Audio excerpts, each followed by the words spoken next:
आइए question number 7 देखेंगे। Topic का नाम है अकाउंटिंग रेशियो, डी के गोयल क्लास 12 की बुक में से। देखें क्वेश्चन में क्या दे रखा है।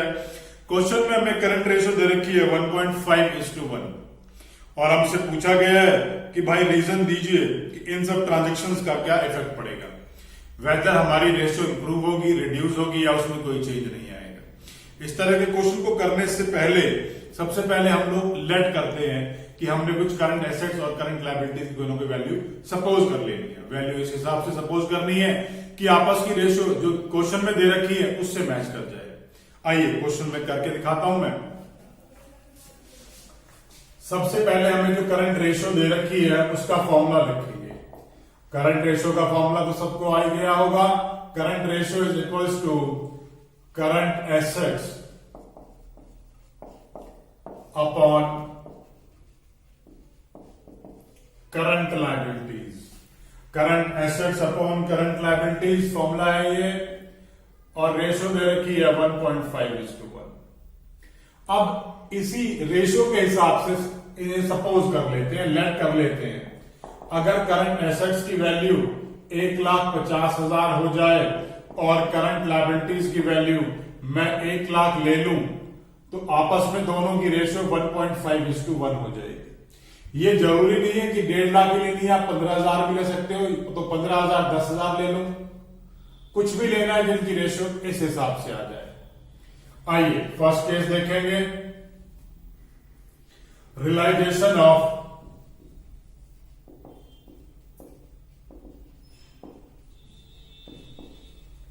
Current assets.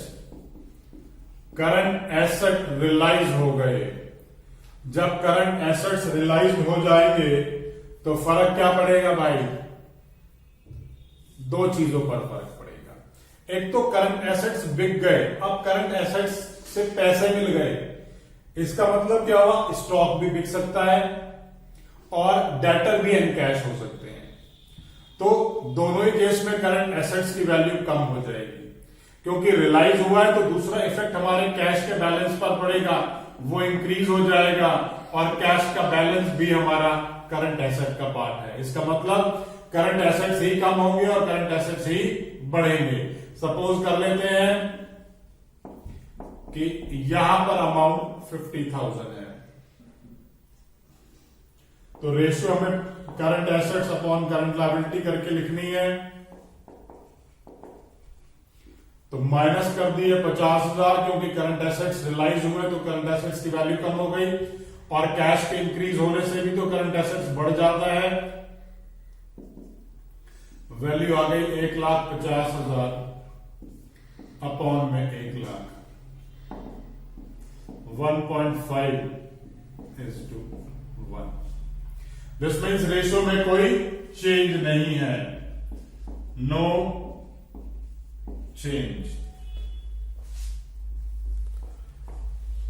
Second is payment of current liability.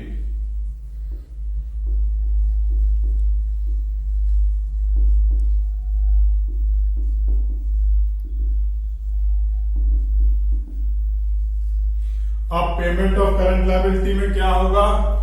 Effect दो जगह आएगा। जब आप किसी भी करंट लायबिलिटी की पेमेंट करते हो तो भाई आपकी जेब में से कैश कम हो जाता है। दूसरा, जितने की वो लायबिलिटी दे दी उससे लायबिलिटी भी कम हो जाती है। कैश के बारे में सब लोग जानते हैं, कैश करंट एसेट्स का पार्ट है तो करंट एसेट्स कम हो गए, करंट लायबिलिटी कम हो गई। सपोज कर लेता हूं यहां पर भी ट्रांजैक्शन का अमाउंट 50,000 है, तो अमाउंट कैसे एडजस्ट होगा? 1,50,000 माइनस 50,000 क्योंकि 50,000 से करंट एसेट्स कम हो गए, और 1 लाख माइनस 50,000 क्योंकि 1 लाख की हमारी करंट लायबिलिटी है और उससे भी हमारी करंट लायबिलिटी भी 50,000 से कम हो गई है। अमाउंट आ गया 1 लाख अपॉन में 50,000। रेशियो हो गई 2:1। और रेशियो देखो पहले कितनी थी भाई? पहले थी 1.5:1, अब कितनी हो गई है? 2:1। तो हम कहेंगे इसको रेशियो इंप्रूव हो गई। चलिए आगे थर्ड पॉइंट की तरफ चलेंगे।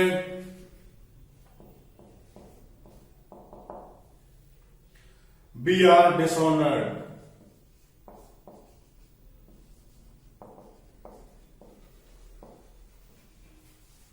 अब बी आर डिसऑनर्ड से फर्क क्या पड़ेगा भाई? एक तो हमारे बी आर की वैल्यू कम हो जाएगी, हमारे बी आर कम हो जाएंगे। दूसरा इफेक्ट क्या पड़ेगा?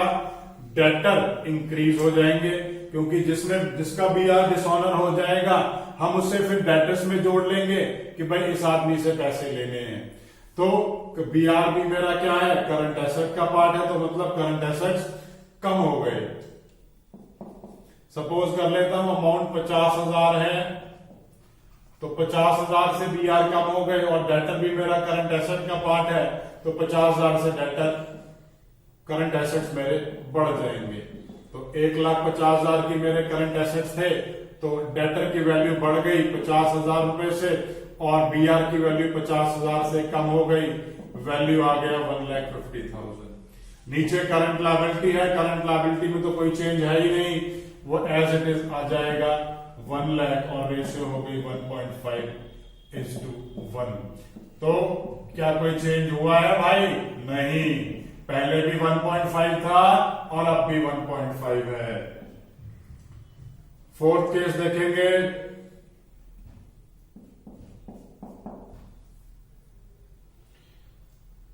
Cell of goods at par.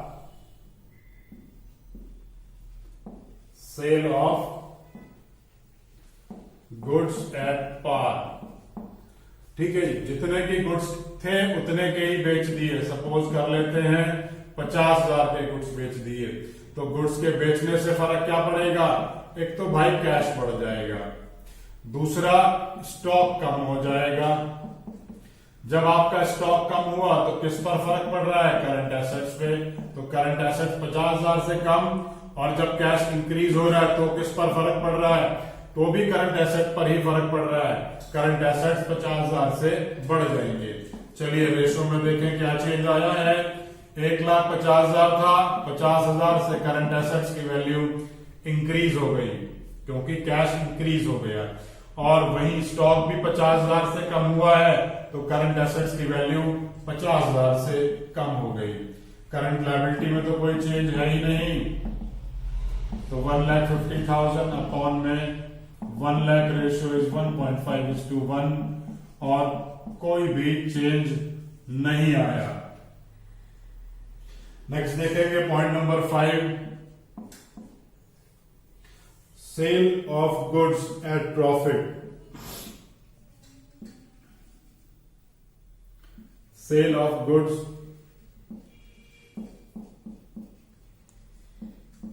Eight profit.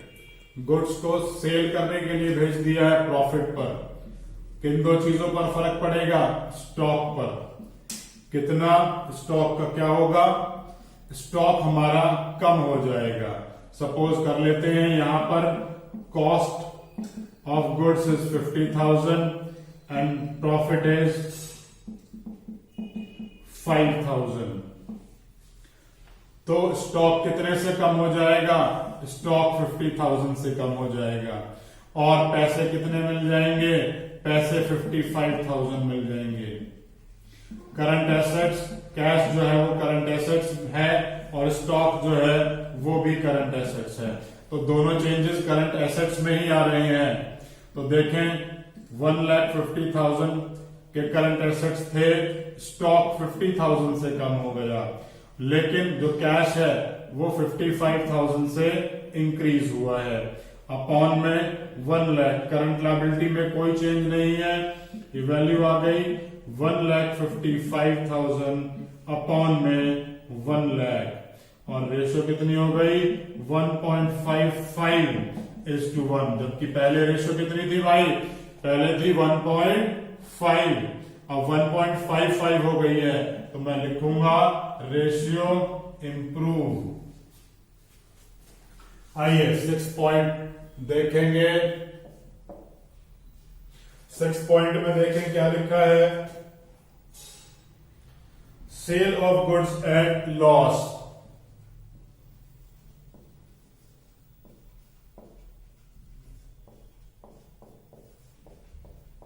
Sale of goods है लॉस। अगर लॉस पर माल बेच दिया तो चलो सपोज कर लेते हैं भाई कि इसकी कॉस्ट कितनी है, कॉस्ट है 50,000 और लॉस कितना है, लॉस है 5,000।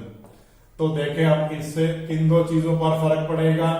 पहले हमारा स्टॉक कम हो जाएगा, कितने से कम हो जाएगा, 50,000 से। और कैश बढ़ जाएगा, कितने से बढ़ेगा भाई, 50 में से 5,000 का तो लॉस ही हो गए तो कितने पैसे मिलेंगे, 45,000। तो इस तरह से ये चेंजेस आएंगे। कैश मेरा करंट एसेट है और स्टॉक भी मेरा करंट एसेट है। तो आइए देखेंगे रेशियोज को। 1,50,000 अपॉन में 1,00,000, ये हमारी रेशियो की वो करंट एसेट्स और करंट लायबिलिटीज की वैल्यू दे रखी है। स्टॉक की वैल्यू 50,000 रुपए से कम हो गई और कैश की वैल्यू 45,000 से इंक्रीज हो गई। तो नेट जो चेंज आ गया वो हो गया 1,45,000 अपॉन में 1,00,000। रेशियो आ गई 1.45:1। अब पहले रेशियो कितनी थी, पहले थी 1.5, अब हो गई 1.45। तो हम लिखेंगे रेशियो रिड्यूसेस। आइए आगे चलेंगे। Purchase of goods for cash.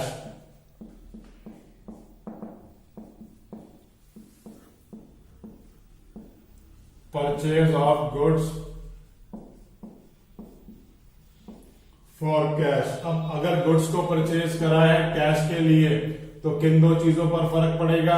एक तो भाई स्टॉक बढ़ जाएगा, दूसरा क्या होगा, कैश कम हो जाएगा।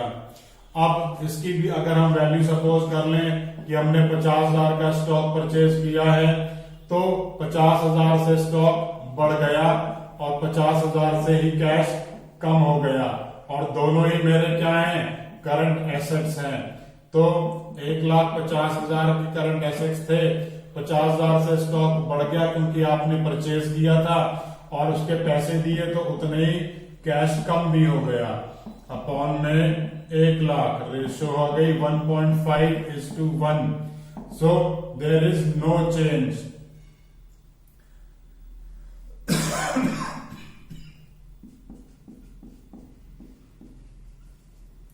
आइए पॉइंट नंबर 8 देखेंगे।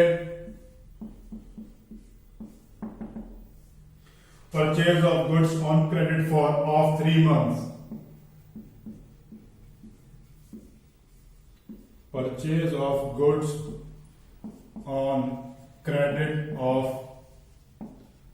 3 months। 3 महीने के उधार पर माल लिया है तो किन दो चीजों पर फर्क पड़ेगा, स्टॉक पर। स्टॉक बढ़ गया, साथ में हमारे क्रेडिटर भी बढ़ गए। अब दोनों चीज ही बढ़ गई। सपोज कर लेते हैं अमाउंट 50,000 का है जो हमने परचेज किया है, तो स्टॉक क्या है, करंट एसेट्स है, क्रेडिटर क्या है, करंट लायबिलिटीज है। तो आइए देखें इसकी रेशियो पर क्या फर्क पड़ेगा। करंट एसेट्स 1,50,000 थे, करंट लायबिलिटीज 1,00,000 थी। स्टॉक बढ़ गया 50,000 रुपए से और लायबिलिटी भी बढ़ गई 50,000 रुपए से। तो फर्क क्या पड़ेगा, जब दोनों चीजें बढ़ गई हैं तो रेशियो हो जाएगी कुछ इस तरीके से। दिस इज 1.33:1, जबकि पहले रेशियो कितनी थी, 1.5 करके थी, 1.5:1। तो अब क्या हो गया, रिड्यूस हो गई। आइए केस नंबर 9 देखेंगे। क्वेश्चन में पूछा है sale of furniture for cash. भाई फर्नीचर की सेल कर दी है, वो भी कैश में करी है। अब जब फर्नीचर की सेल करी है तो किन दो चीजों पर फर्क पड़ेगा, फर्नीचर पर। फर्नीचर क्या हो जाएगा, फर्नीचर कम हो जाएगा और कैश इंक्रीज हो जाएगा। सपोज कर लेते हैं अमाउंट जो है वो मेरा 50,000 ही है।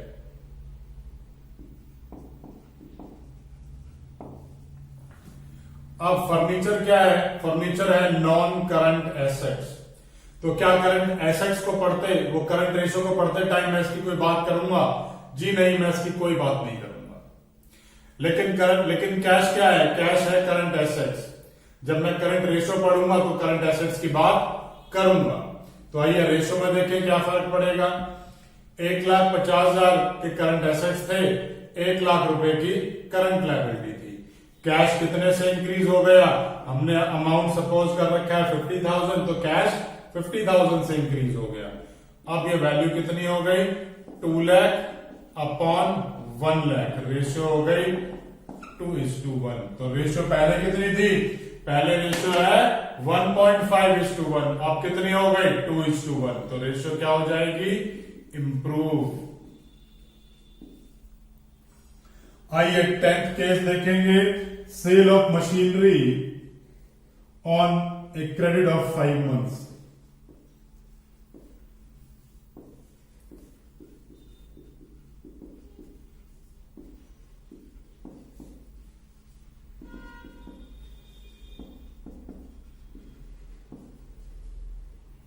अब मशीनरी की सेल करी है तो मशीनरी क्या हो जाएगी? मशीनरी कम हो जाएगी, क्योंकि भाई बिक गई और 5 महीने बाद पैसे मिल जाएंगे तो डेटर इंक्रीज हो जाएंगे। मशीनरी नॉन करंट एसेट है और डेटर करंट एसेट है। तो क्या मशीनरी को यहां स्टडी करेंगे? नहीं, मशीनरी को स्टडी नहीं करेंगे, क्योंकि करंट रेशियो है current assets upon current liability. तो डेटर तो बढ़ गए, तो सपोज कर लेते हैं यहां अमाउंट 50,000 रुपए है, तो ये 50,000 मैंने करंट एसेट्स में यहां प्लस कर देने हैं। वैल्यू हो गई 2 लाख अपॉन 1 लाख। रेशियो हो गई 2:1। The ratio improves. तो आइए आगे चलते हैं। पॉइंट नंबर 11 देखेंगे।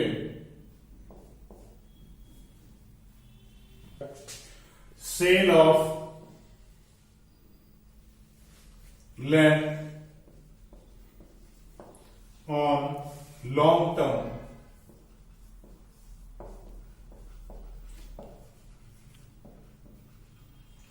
Deferred payment basis.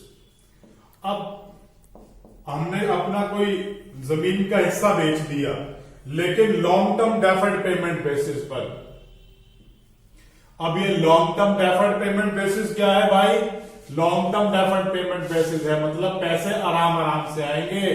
पैसे आने का पीरियड 1 साल से ऊपर है। तो एक तो हमारा जो लैंड था वो बिक गया, तो वो हमारे कम हो जाएंगे। और दूसरा क्या है? पेमेंट लॉन्ग टर्म में आएगी, तो long term loans and advances.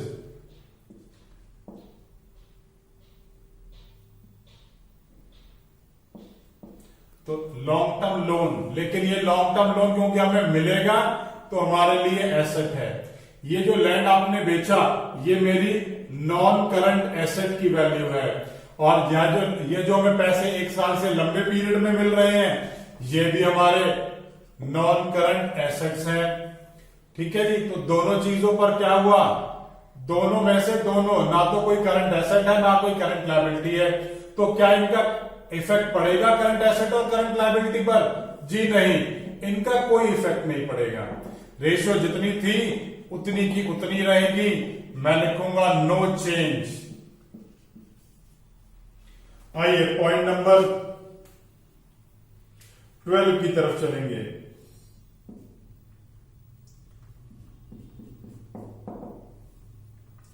Purchase of motor car for cash.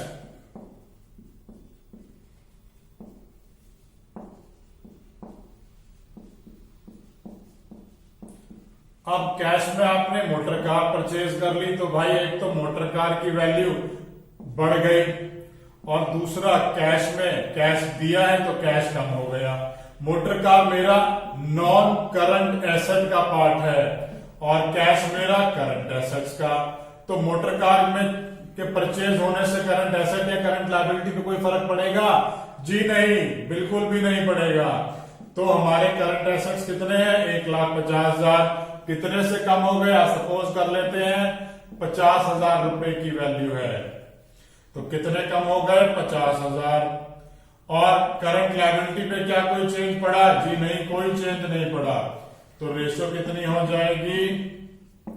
Ratio हो जाएगी 1:1। मैं और पहले कितनी थी? 1.5:1। तो मैं लिखूंगा रेशियो रिड्यूसेस। आइए 30 देखेंगे।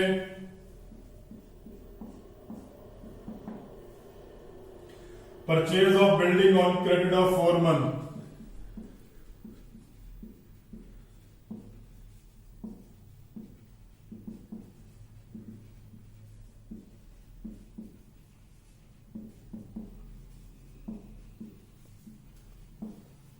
Purchase of building on credit of 4 month. 4 महीने के उधार पर बिल्डिंग परचेज कर ली। तो किन दो चीजों पर फर्क पड़ा? एक तो भाई बिल्डिंग पर फर्क पड़ा। ये बिल्डिंग क्या है? ये बिल्डिंग हमारी करंट एसेट है क्या? नहीं। ये बिल्डिंग हमारी करंट लायबिलिटी है क्या? नहीं। तो फिर बिल्डिंग है क्या? भाई बिल्डिंग है नॉन करंट एसेट। और 4 महीने का उधार है, तो वो हमारा क्या हो जाएगा? वो हमारे डेटर बढ़ जाएंगे। अब डेटर इंक्रीज हो रहा है, तो डेटर तो हमारा करंट एसेट का पार्ट है, तो डेटर का इफेक्ट हमारा करंट रेशियो पर पड़ेगा। सपोज कर लेते हैं बिल्डिंग 50,000 रुपए की ली, तो देखिए रेशियो में क्या फर्क पड़ेगा? 1,50,000 में, सॉरी ये डेटर हमारे, डेटर की बजाय भाई परचेज है।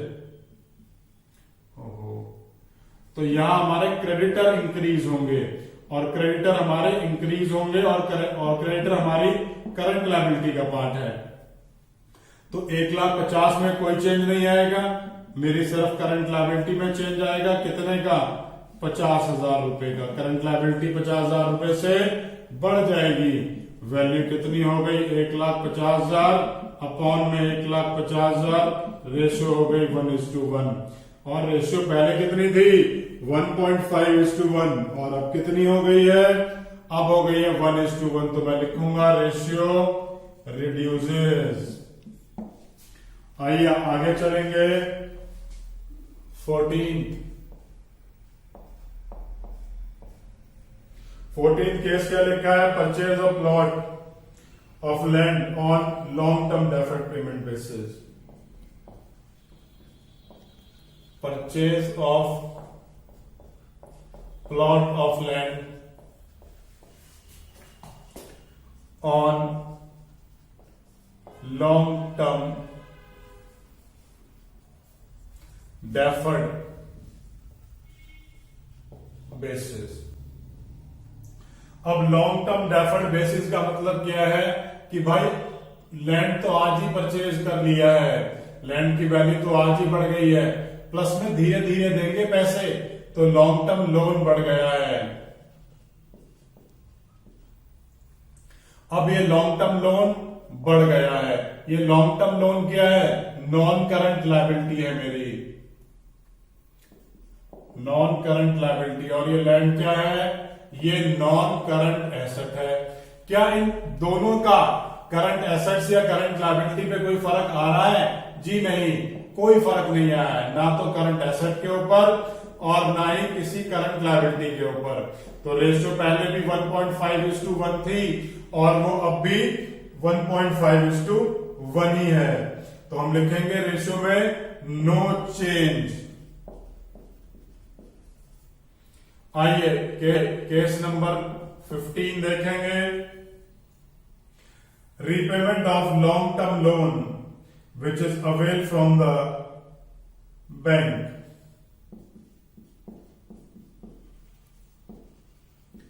repayment of long term loan taken from bank।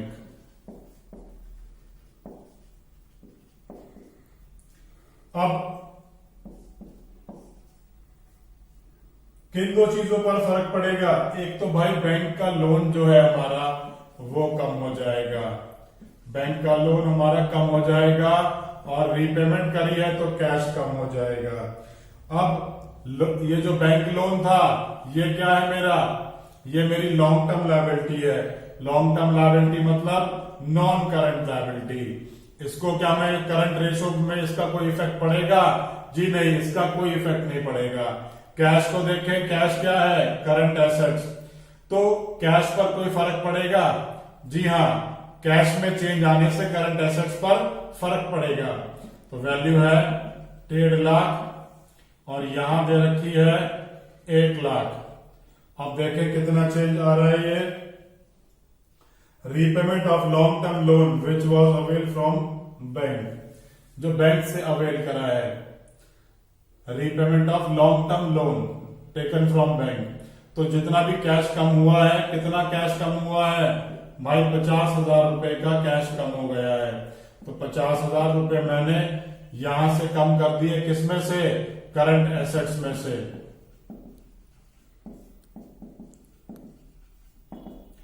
तो रेशो क्या हो जाएगी मेरी? रेशो हो जाएगी मेरी 1:1 और पहले क्या थी? 1.5:1। तो रेशो के लिए हम कहेंगे रेशियो रिड्यूसेस।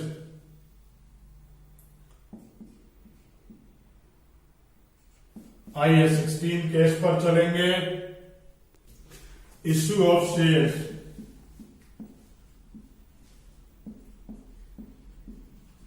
अब शेयर्स के इशू करने से किन दो चीजों पर फर्क पड़ेगा?